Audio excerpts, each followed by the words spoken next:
I want to talk to somebody right now. And God has called you to do something, to make a move, to make a shift.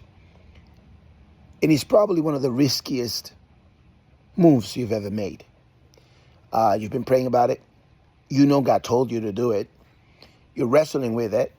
You're in this season of paralysis right now. And you're bound by indecision. And let me tell you something. No decision is the worst decision that you could ever make, especially if God is the one who's calling you and commanding you to make that move.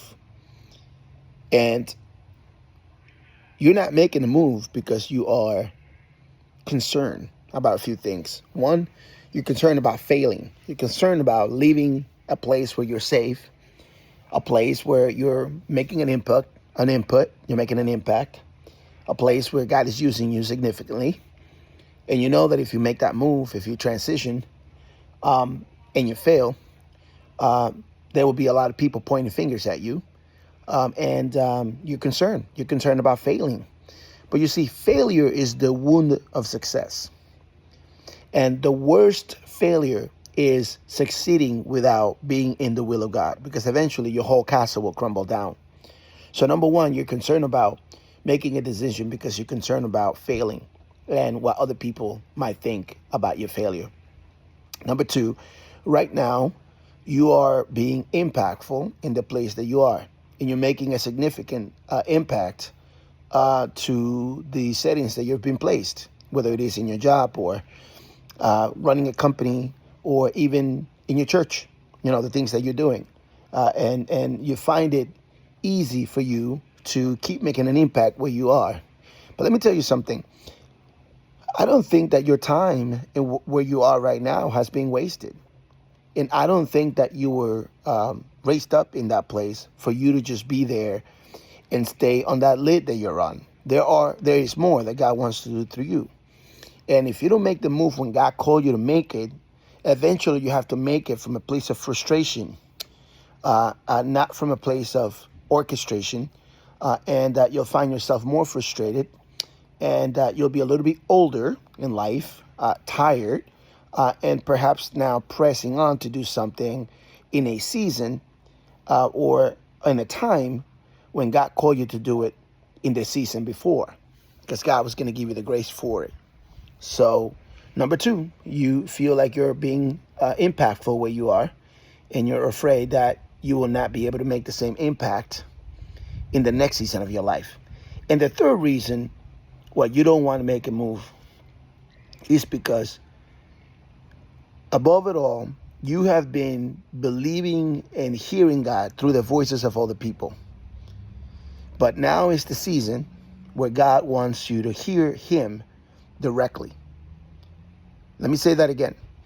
You've been comfortable in the season that you are right now because you've been allowing others to hear from God on your behalf. But what if this is the season where God wants you to be in rhythm with God? Because you've been in rhythm when others have been connected to God, and you've been following that rhythm. And that worked for a season. But what if in this season now, God wants you to develop your own rhythm with him? What if God wants to use you significantly? What if God wants to use you exponentially? What if God can use you significantly to do something greater to where you're going? And it could be more significant and more impactful.